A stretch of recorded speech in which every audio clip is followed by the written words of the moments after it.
Viridito artaha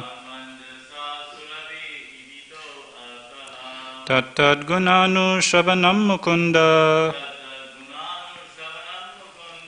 Padaravindam hridaye suyesam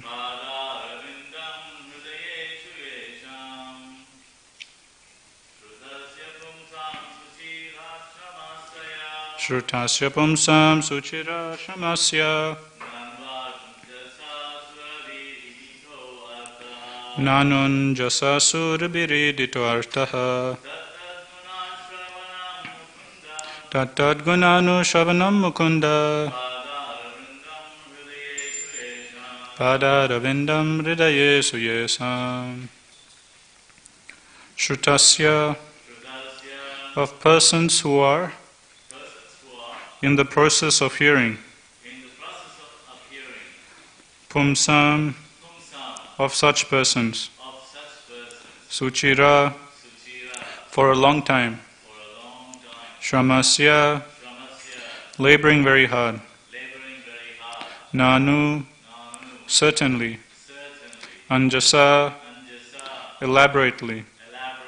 Suribhi by pure devotees.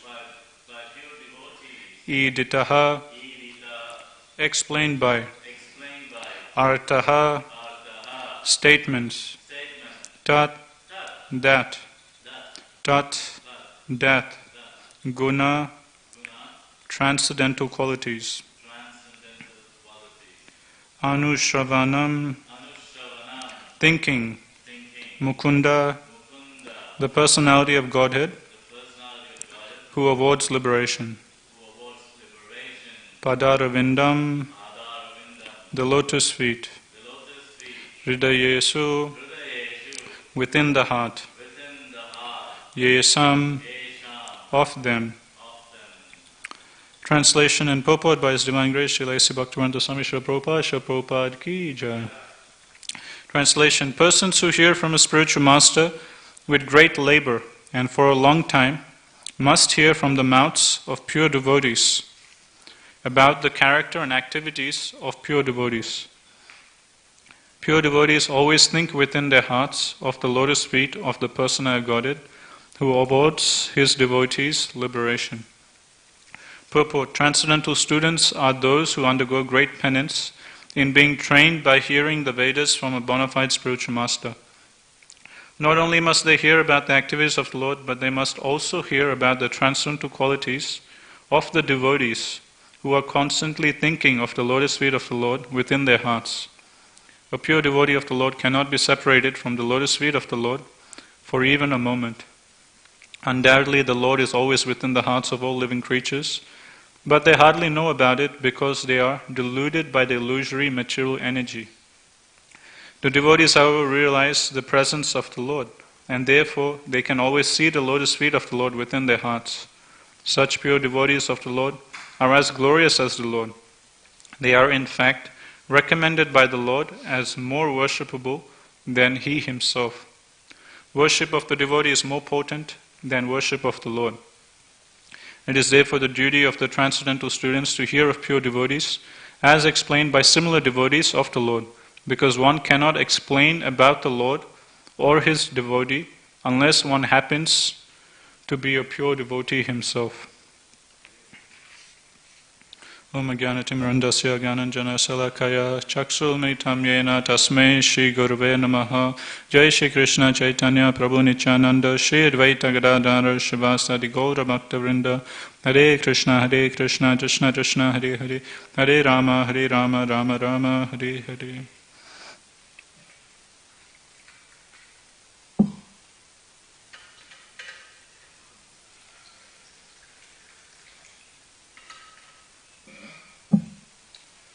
Hare Krishna. So thank you for everyone who's coming to Bhagavatam class today.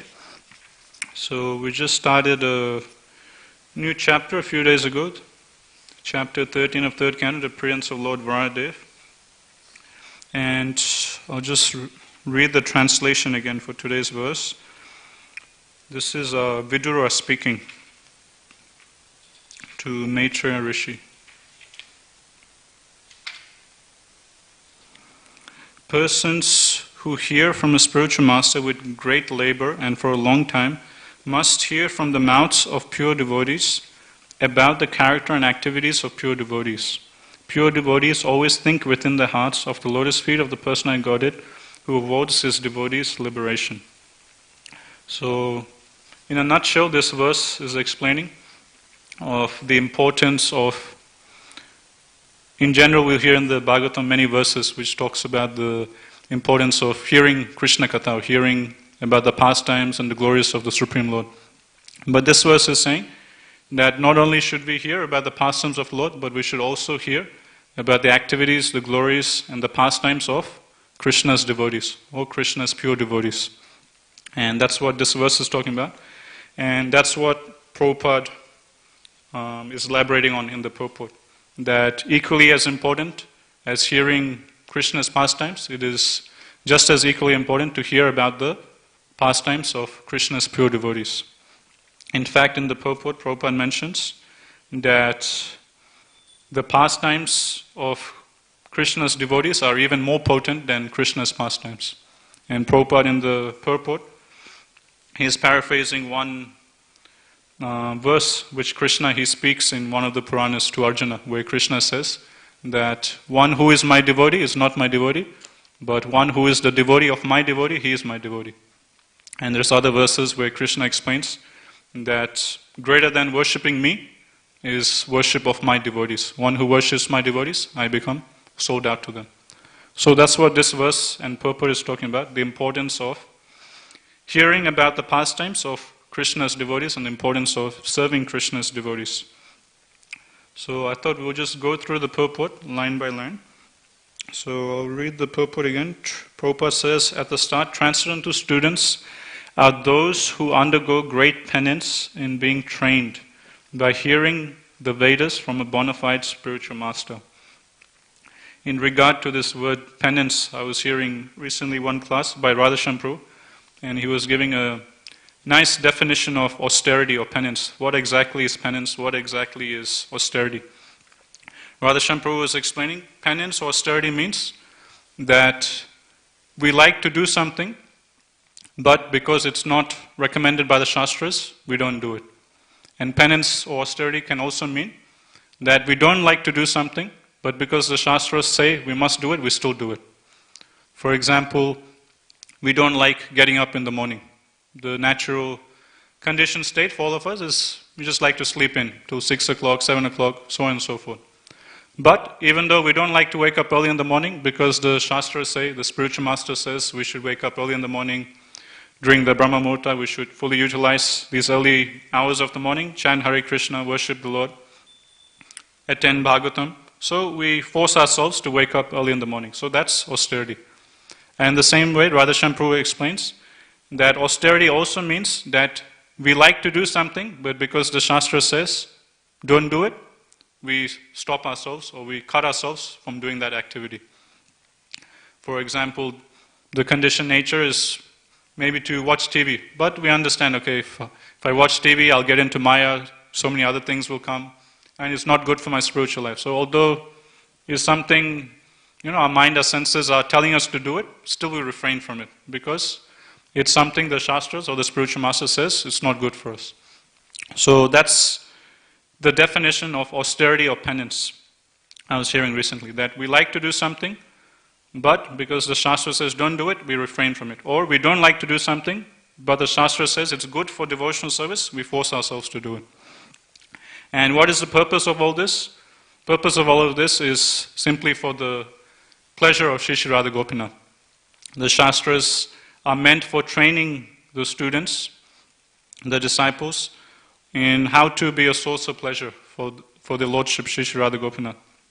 And we see in Chaitanya Charitamrita, Srimati Radharani exemplifying this mood.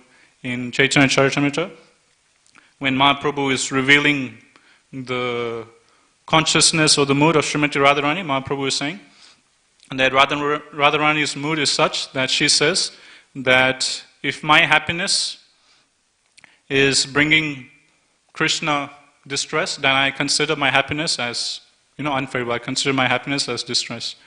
On the other hand, if me being unhappy makes Krishna happy, then I consider my unhappiness to be happiness. So this is the full surrender of the pure devotees of the Lord, exemplified by Srimati Radharani. So this is something we should understand, that all these austerities, penances that we're doing, what is the reason or the sole focus of doing all this is simply to please Shri Shri Radha Gopinath. So the goal must be clear, or the purpose of why we're doing all of these austerities, or why we're following all these rules and regulations. Then next Prabhupada says in the purport, not only must they hear about the activities of the Lord, but they must also hear about the transcendental qualities of the devotees who are constantly thinking of the lotus feet of the Lord within their hearts. So again, this is the main point of today's verse in purport. Prabhupada is saying the transcendental students, not only must they hear about the activities of the Lord, but they must also hear about the pastimes and qualities of Krishna's devotees. And in another purport, Prabhupada explains, actually there's no difference between hearing Krishna Katha and hearing Katha of Krishna's devotees. There's absolutely no difference, they're one and the same. How so? Prabhupada, using very simple logic, he explains, why is it that there is no difference between hearing about Krishna's pastimes and the pastimes of Krishna's devotees? Prabhupada says that wherever there is Krishna, there will be Krishna's devotees right next to him. And wherever there is Krishna's devotees, Krishna will be present right with them. So if you're talking about Krishna, because Krishna's devotees are always present with him, you'll naturally end up talking about Krishna's devotees. And if you're talking about Krishna's devotees, because wherever Krishna's devotees are there, Krishna is automatically present with them. So while talking about Krishna's devotees, you'll also talk about Krishna. So in this way, Prabhupada explains, there is no difference between hearing about Krishna's pastimes and hearing about the pastimes of Krishna's devotees. And Prabhupada says one can get equal benefit from both. The famous verse in the second chapter of first canto, where it says, Nityam Bhagavata Sevaya. In that purport, if you remember the famous purport to that verse, Prabhupada says, when Sutta Goswami is saying that Nityam Bhagavata Sevaya, which means eternally one must serve the Bhagavatam, he's not just talking about serving the book Bhagavatam, meaning that, okay, daily we should read Bhagavatam, but Prabhupada explains there is two Bhagavatams, or there is two Bhagavatas. One is the book Bhagavata, which is Krishna himself, and the other is the person Bhagavata, who is living his whole life based on the teachings and the principles of the Bhagavatam. And Prabhupada explains in that purport, there is no difference between serving the book Bhagavatam, which is Krishna himself, to serving the person Bhagavatam. And Prabhupada explains one can get equal benefit from both. By reading Bhagavatam, taking shelter of Bhagavatam, distributing Srimad Bhagavatam, we'll get spiritual credits, we'll get purified. And Prabhupada says we can get the same benefit by serving the person Bhagavatam. There is no difference. We'll continue on with the purport. A pure devotee of the Lord cannot be separated from the lotus feet of the Lord for even a moment. So again, the same thing Prabhupada is establishing. Why is it that hearing by Krishna's devotees is equally as beneficial? Because the pure devotee of the Lord, he carries Vishnu in his heart. In one purport in Chaitanya Charitamrita, Prabhupada explains that because the pure devotees, they carry Krishna in their hearts, pure devotees are like walking temples of the Lord.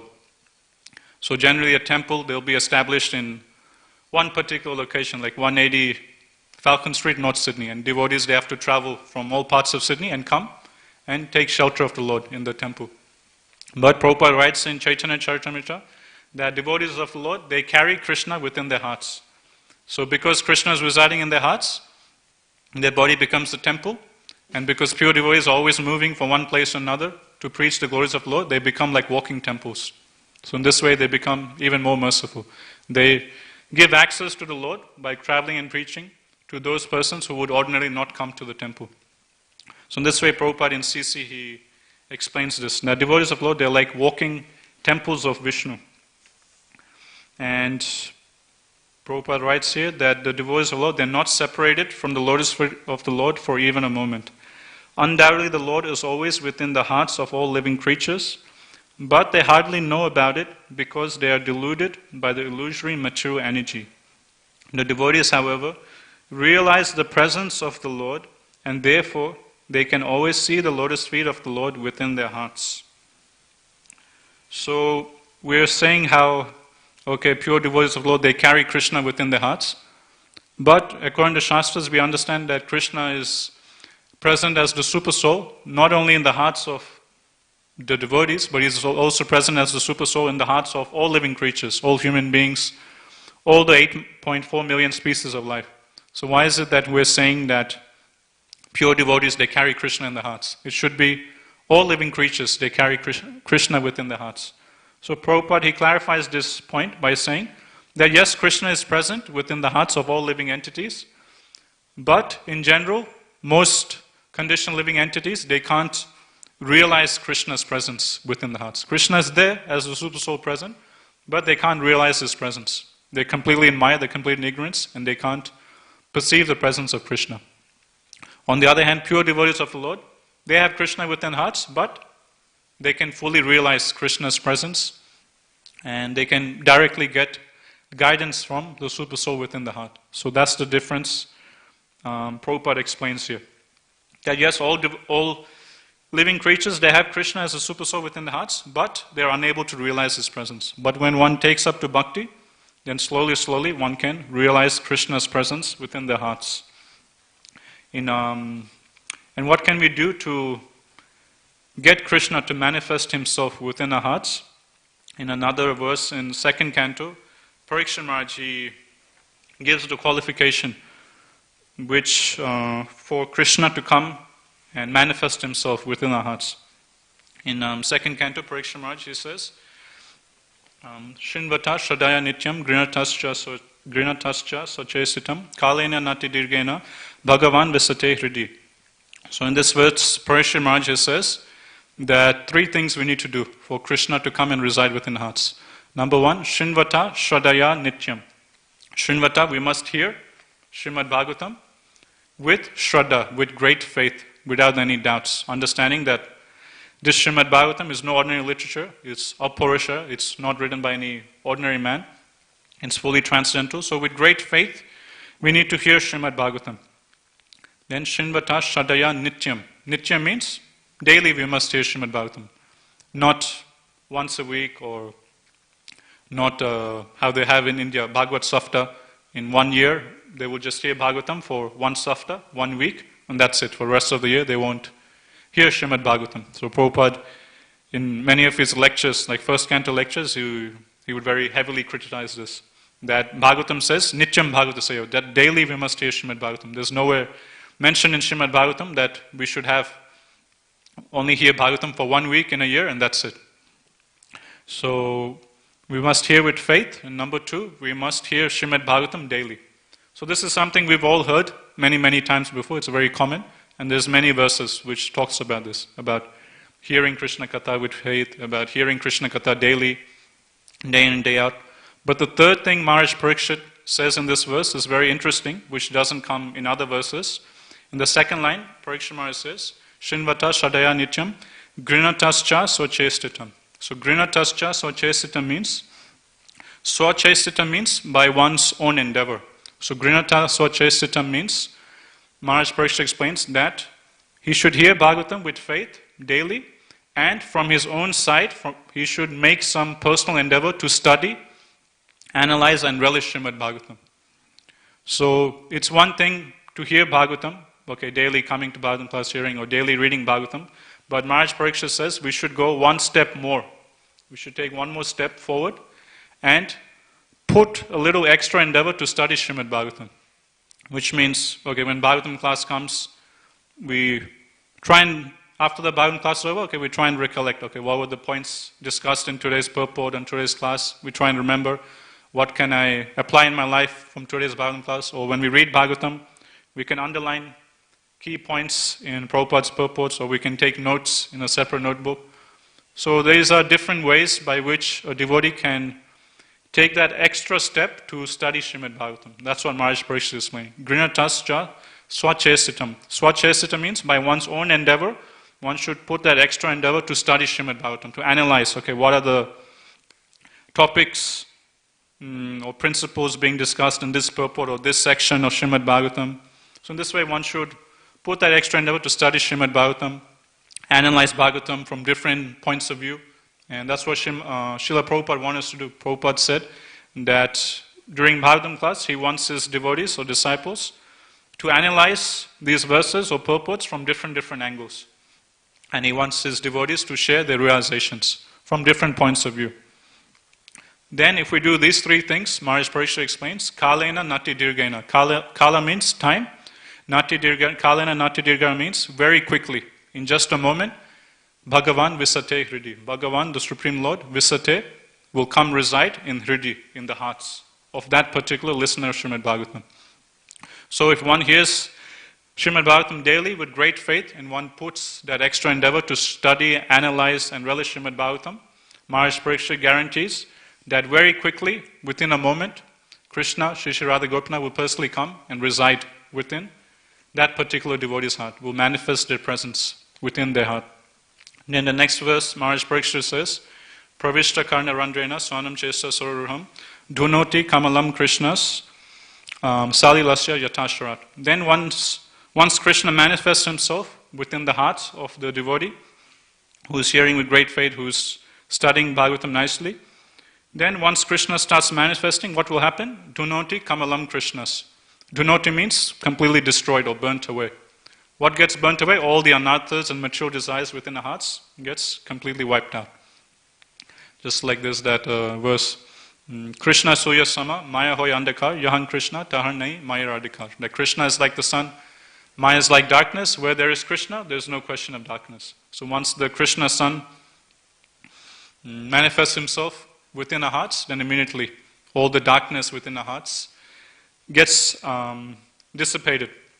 And the analogy Parikshit Maharaj uses is just like during the rainy season, Maharaj Parikshit explains, all the reservoirs of water will become very muddy and dirty.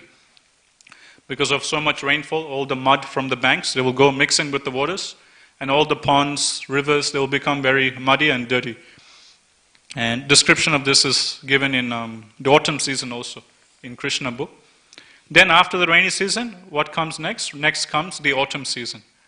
And during the autumn season, the rain will stop and sunshine will come. And by the power of the sunshine, all the banks, muddied banks, they will start drying up.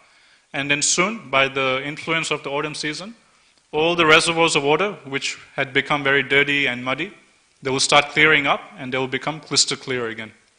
So just like Maharaj Parikshit explains, just like during the autumn season, all the ponds, rivers and lakes, they become cleared up and become crystal clear again. In the same way, once Krishna manifests himself within our hearts, all of these dirty things from within our hearts, they will get cleared away and our hearts will become crystal clear again. So this is the effect of hearing Srimad Bhagavatam attentively, daily, and putting the extra effort to studying Bhagavatam. Then Krishna can come and reside within our hearts. And this opportunity is there present for everyone. And the same effect, Prabhupada is explaining, we can get by studying the pastimes of Krishna's devotees. One time, Sankarshan Maharaj, he was here, and he was talking about the importance of studying Srila Prabhupada's books. He was saying how not many devotees are spending enough time to study Prabhupada's books. And the whole class, he was hammering on how we should study Bhagavatam, how we should study Bhagavad Gita. Then at the end of the class, question time, one devotee, he raised his hand and he asked Maharaj this question, that Maharaj, I find it very difficult to muster up the inspiration to study Bhagavatam or study Bhagavad Gita. I find it very difficult. But instead I like reading Prabhupada Lilamrita. The Prabhupada Lilamrita is that the biography of Srila Prabhupada written by Satsvarup Das Goswami Maharaj. So I like reading Prabhupada Lilamrita. I like reading Prabhupada's pastimes. I find it very easy to open Lilamrita, read all Prabhupada's pastimes. But when it comes to reading the Shastras, I find it a bit difficult to concentrate and get the inspiration to read. So he asked this question, and everyone in the class, they were thinking that, okay, Maharaj, he'll hammer at this devotee that, no, you shouldn't read, you should study the Shastras, this is more important. Because the whole class, he was hammering on how we should study the Shastras. But actually, Maharaj's response was the opposite. Maharaj said, no problem, that's very good. Being attached to hearing about Prabhupada's pastimes is even better than being attached to Bhagavatam.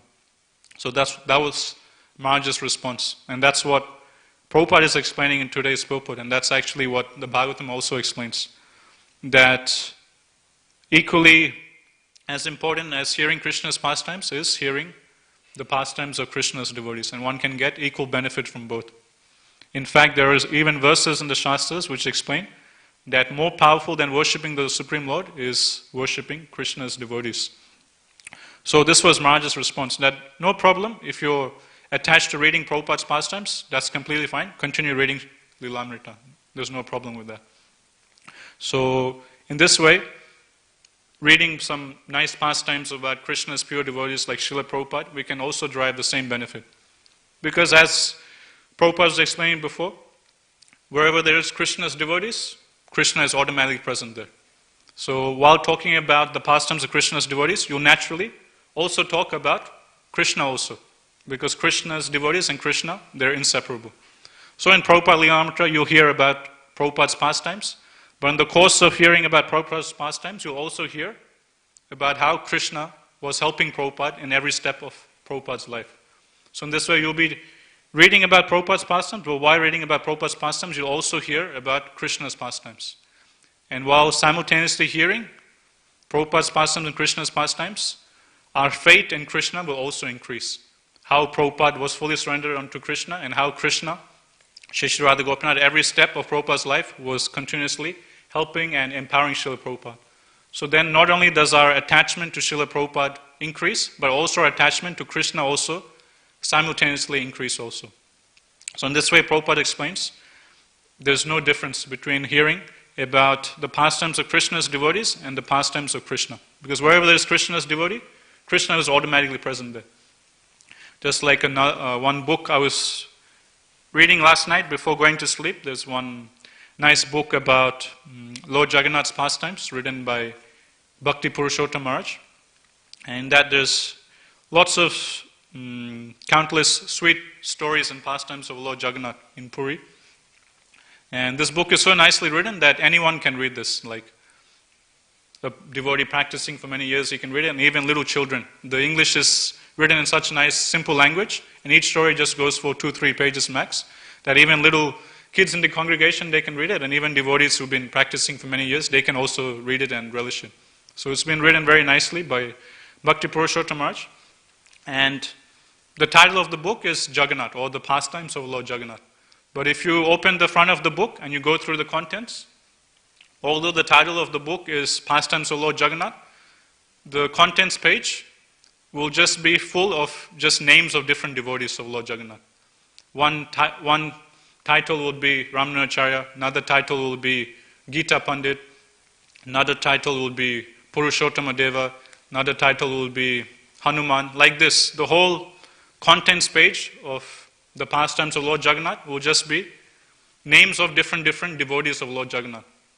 So then someone might be wondering that this book is supposed to talk about Lord Jagannath's pastimes. So why is it that, the contents page is just full of names of just different devotees? Shouldn't the titles will be Lord Jagannath did this, Lord Jagannath did that, Lord Jagannath did this. But instead, most of the titles of the contents page is just a name of one particular devotee of Lord Jagannath. So again, the same thing. Wherever there is Krishna's devotees, wherever there is Lord Jagannath's devotees, naturally, in the course of describing the pastimes of that devotee, you'll naturally also simultaneously talk about Krishna.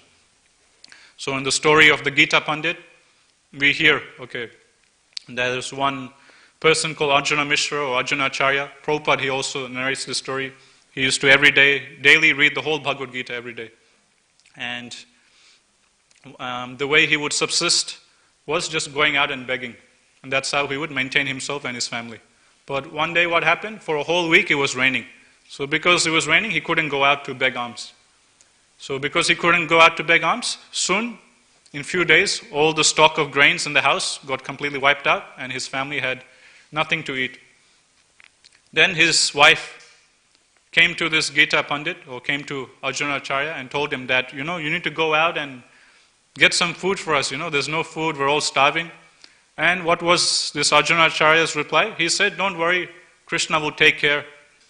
And then this Gita Pandit, he opened up his Bhagavad Gita and he showed her that famous verse, Ananyas Chintayantamam Ye Jana Paripasate Tesam Nitya Bhayuktamam. What's the last line? Yoga Shema Vahamyaham. So in this verse, Krishna is saying, for my devotees, I carry what they lack and I preserve what they have. So this Gita Pandit, he opened up the Bhagavad Gita and showed her this verse. That look, Krishna is promising that for his devotees, whatever they lack, he himself will provide. He himself will carry what they lack. So don't worry. Have faith in Lord Jagannath. Lord Jagannath will take care. And when he showed his wife this verse, she just became even more angry. That here we are all starving and he's teaching me this philosophy, he's showing me this verse from Bhagavad Gita, and then she just goes to sleep. And still no food comes.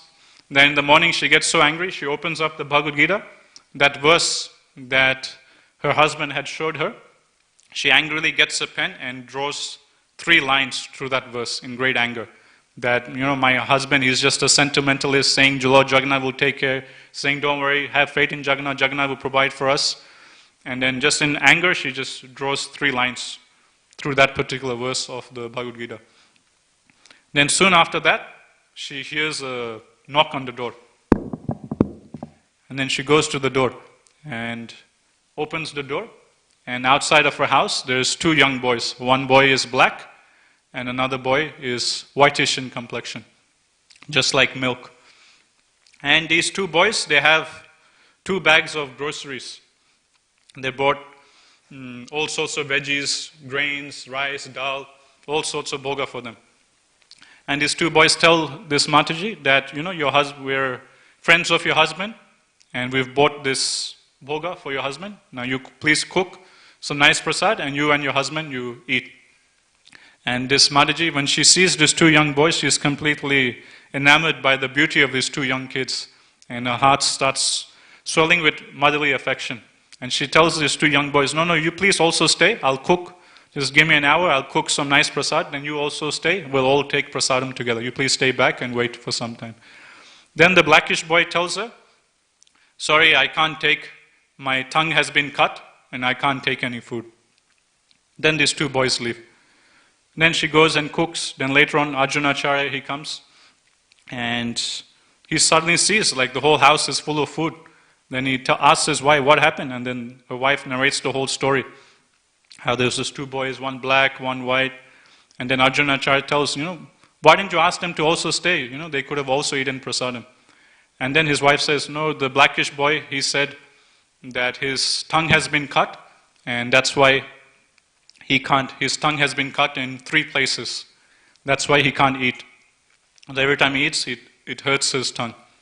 Then Arjunacharya, he immediately realizes that those 2 boys were none other than Lord Jagannath and Lord Baladev.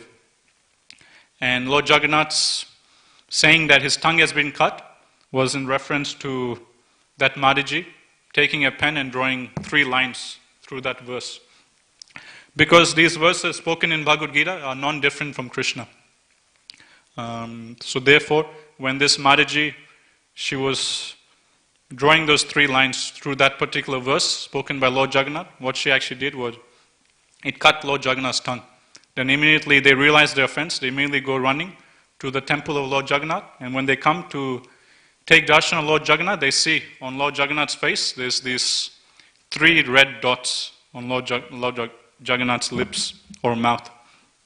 So then they beg forgiveness.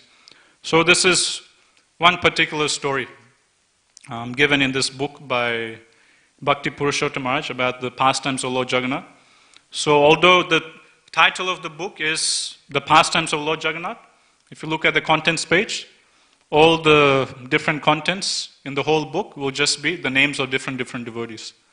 But in the course of narrating the life story or the pastimes of a particular devotee, Lord Jagannath, simultaneously, Lord Jagannath, he also gets glorified. Just like with this Gita Pandit, just like with this Arjunacharya, while describing his story, naturally Lord Jagannath is also being glorified. How Lord Jagannath personally came and gave his devotee food and fulfilled the words of his devotees. So in this way, there is no difference between Krishna's pastimes and the pastimes of Krishna's devotees. Another pastime I was reading yesterday was of a king named Purushottam Dev. So he was the king of Orissa, and one time he went on a tour of South India. And while he was in South India, he came across a kingdom of Kanchi. And in the kingdom of Kanchi, he meets the princess of Kanchi. Then he gets attracted to this princess. The princess, she's also attracted to this king. And then later on, the king of Kanchi, he offers his daughter in marriage to King Purushottam Dev. Then the king, he goes back to Orissa, and the king of Kanchi, he sends his minister from Kanchi to go to Orissa with a formal letter or formal request for a daughter to be married to him. And when the minister, he comes to Orissa, he meets King Purushottam Dev, gives him the formal letter of please, marry the daughter, princess of Kanchi. And Purushottam Dev, he's very happy, so he says, okay, thank you. And the king, he tells this minister from Kanchi, please stay for a few days, Ratha Yatra is coming soon. You can attend the Ratha Yatra and then go back. And the minister agrees. The minister has heard a lot about the glories of Ratha Yatra. He's never seen the Ratha Yatra before, so he thinks this is a very good opportunity. Let me stay back a few days and attend the Ratha Yatra and see how this great festival happens. So he stays for a few days, then the Ratha Yatra day is there. Then what happens on the Ratha Yatra day? As the tradition is there, the king, he picks up the broom.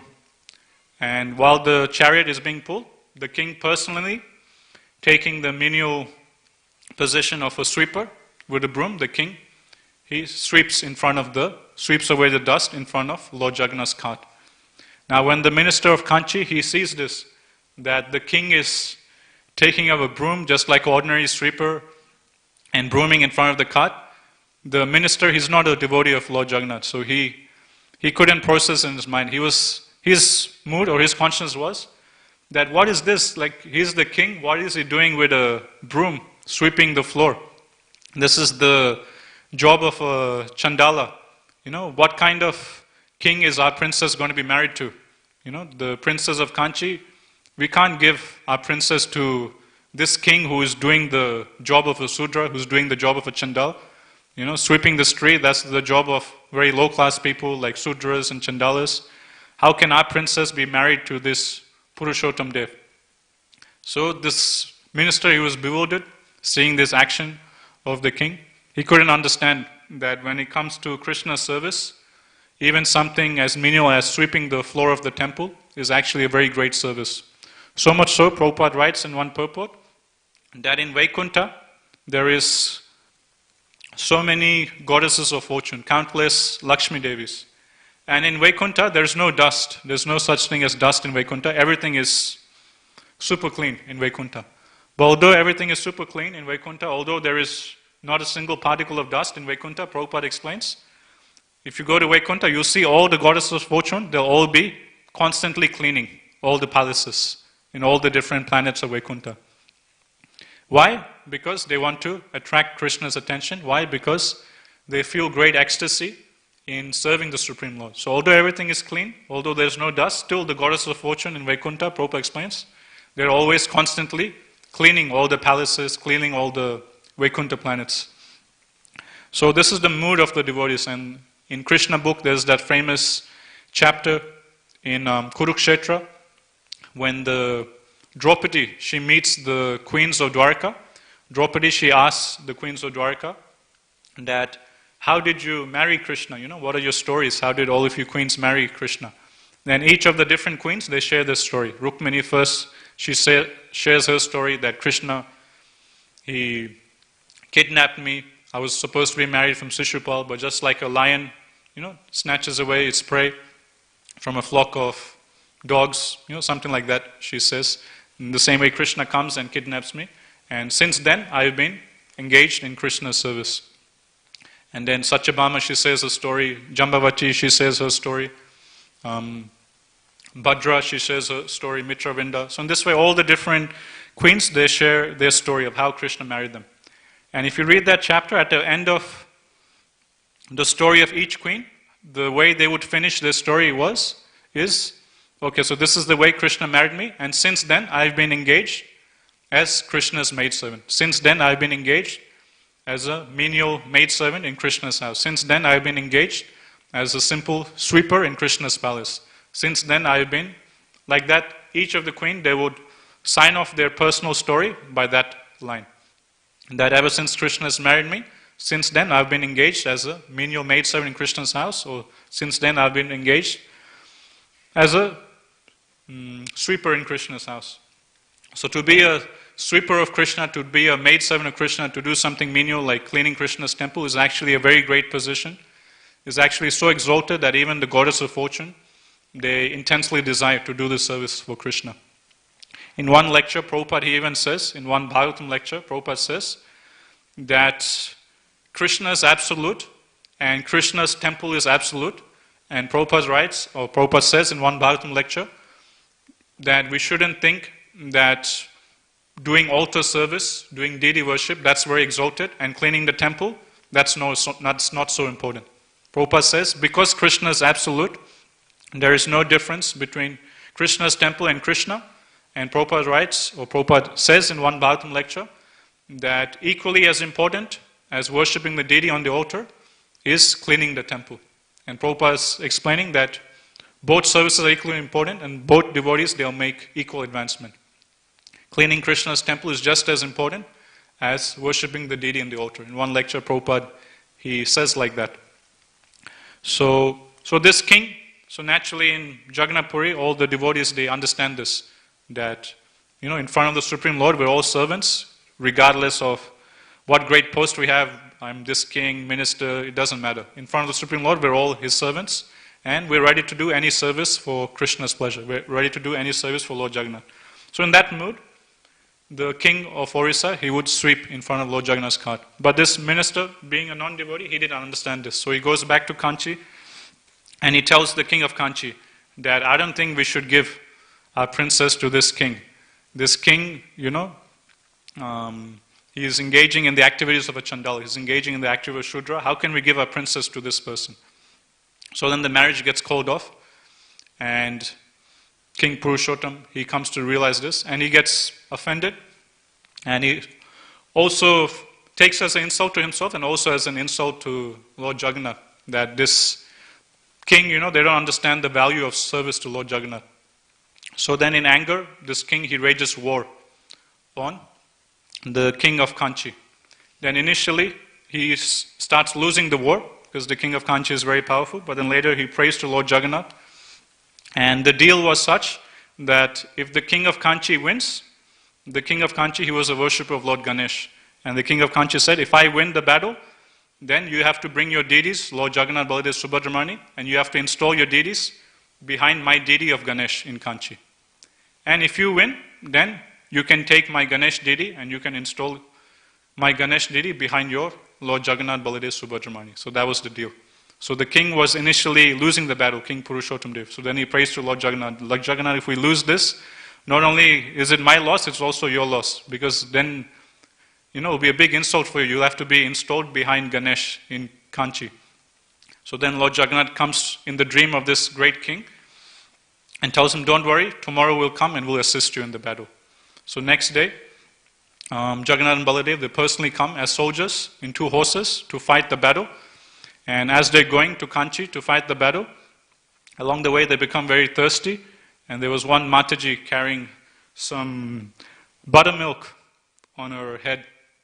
And these 2 soldiers, one black, one white, they come up to Smaji and says, please, we're very thirsty, give us the buttermilk. Then Jagannath and Baladev, they take all of the buttermilk and they drink all of the buttermilk. And then they thank her, and then they're just about to run off with their horses. And the Mataji tells them to stop. You didn't pay me, you just drank all my buttermilk. I was supposed to take this buttermilk to the market and sell it. This is the way I make a living. You just drank all my buttermilk and you didn't pay me, give me some payment. And then Jagannath and Baladev, they tell this Mataji that, we're going off to fight a war. We didn't bring any money with us. We didn't bring our wallets. When you go to the war, you don't carry your wallet with cash or credit cards. There's no way, we're going to fight a battle. We just have our weapons. We don't have anything to pay you. And then this Mataji starts crying, I'm very poor, this was my only means of subsistence, and you just drank it all, and you didn't give me any payment. Then the black soldier, she tells her, don't worry. He takes off a ring from his finger and gives the ring to her and says, soon the king will come by. When the king comes by, you show this ring to the king and the king will give you money. And then these two soldiers, they go off. They fight with the army of Kanchi and they defeat them. And along the way, King Purushottam Dev, he's also coming, and then he meets this Mataji. And this Mataji shows the ring to the king. And the king is surprised. That ring was no ordinary ring. That ring was the diamond ring of Lord Jagannath. And then the king immediately understands that Lord Jagannath and Baladev, they personally come disguised as soldiers to fight the battle for him. And the king, he gives this Mataji 5 villages in charity, and he names that particular village after this Mataji. And that village is still there in Orissa, named after this Mataji. I forgot the name of this particular Mataji. But in this way, the king, he wins over. So that's another pastime given in this Jagannath book I was reading yesterday. So in this way, the whole book of Lord Jagannath's pastimes is actually all about the pastimes of different devotees of Lord Jagannath. But in the course of discussing about the lives of different devotees of Lord Jagannath, naturally, Jagannath is also being glorified. So continuing with the purport, just a few lines left. The devotees, however, realize the presence of the Lord, and therefore they can always see the lotus feet of the Lord within their hearts. Such pure devotees of the Lord are as glorious as the Lord. They are in fact recommended by the Lord as more worshipable than He Himself. Worship of the devotee is more potent than worship of the Lord. So now Prabhupada is saying that on one hand, okay, we say that there's no difference worshipping Krishna, Krishna's devotee, but Prabhupada now is saying, actually, worship of the devotee is even more potent than worshipping the Lord. So one can get more benefit by worshipping the spiritual master, by worshipping Krishna's devotee, than by worshipping Krishna himself. It is therefore the duty of the transcendental students to hear of pure devotees as explained by similar devotees of the Lord, because one cannot explain about the Lord or his devotee unless one happens to be a pure devotee himself. So finally, Prabhupada is saying, just like it's recommended that we hear Bhagavatam from a devotee of the Lord. We don't hear Bhagavatam from just professional reciters. In the same way, Prabhupada is explaining that the pastimes of the pure devotees of the Lord should also be heard from another pure devotee of the Lord. So Krishna's pastimes should be heard from a pure devotee of the Lord, and also the pastimes of Krishna's devotees should also be heard from the mouth of a pure devotee of the Lord. Then full benefit will be realized. And I'll just finish with this one Prabhupada Leela in reference to how worship of the devotee is more potent than worshipping of the Lord. So there was one pastimes I was hearing recently, Tamal Krishna Maharaj was sharing, how when Prabhupada and his disciples, they were in Mayapur, some of Prabhupada's godbrothers, they were coming up to Prabhupada and telling Prabhupada that actually your disciples, they don't know how to recite Sanskrit properly. They're mispronouncing all the Sanskrit. They don't know how to do this properly. They don't know how to do that properly. So in this way, a lot of Prabhupada's godbrothers and other devotees in that area in Mayapur, they were criticizing Prabhupada's disciples. And Prabhupada, he defended his disciples by saying this one thing. Prabhupada told his godbrothers that yes, my devotees or my disciples might have this fault, that fault, might have this deficiency, that deficiency, but there is one good quality that all my disciples have. And what is that one good quality? That one good quality is that whatever I ask my disciples to do, they do it. They fully surrendered unto me. Anything I ask them to do, they will fully do it. They fully surrendered unto me. And then Prabhupada goes on to say that because of this one good quality of being fully surrendered unto me, because of this one good quality of doing whatever I ask them to do, this one good quality outweighs, overcomes whatever anarthas, outweighs or overcomes whatever deficiencies and faults you might find in them. And this is the same thing we recite in Guru Puja every day. Shri Guru Charanarati Aise Uttamagati. So every day during Guru Puja, in the words of Narottam Das Thakur, we sing that Shri Guru Charanarati Aise Uttamagati, that the highest perfection is being attached to the lotus feet of the spiritual master. There is no greater perfection than that. Ese uttama gati, that means that's the topmost perfection in life. If one is simply attached to the lotus feet of the spiritual master, one is simply attached to bringing pleasure to Krishna's pure devotees, following the instructions, doing service for them, then that itself is the highest perfection. Everything else will follow. So that's what Prabhupada was explaining to his god brothers. That yes, okay, they might not be good at doing Sanskrit, they might be not so perfect in doing deity worship, they might have this anartha, that fault. That's okay. They have one good quality, which is they're attached to my lotus feet. Whatever I ask them to do, they do it. And because of that one good quality of being fully surrendered unto me, everything else will come. Everything else will soon come, and they will overcome whatever faults and deficiencies they have.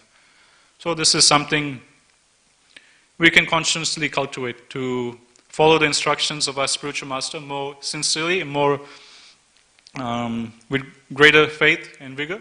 And just simply by that, everything else will come. Everything else will follow. We don't have to do anything else.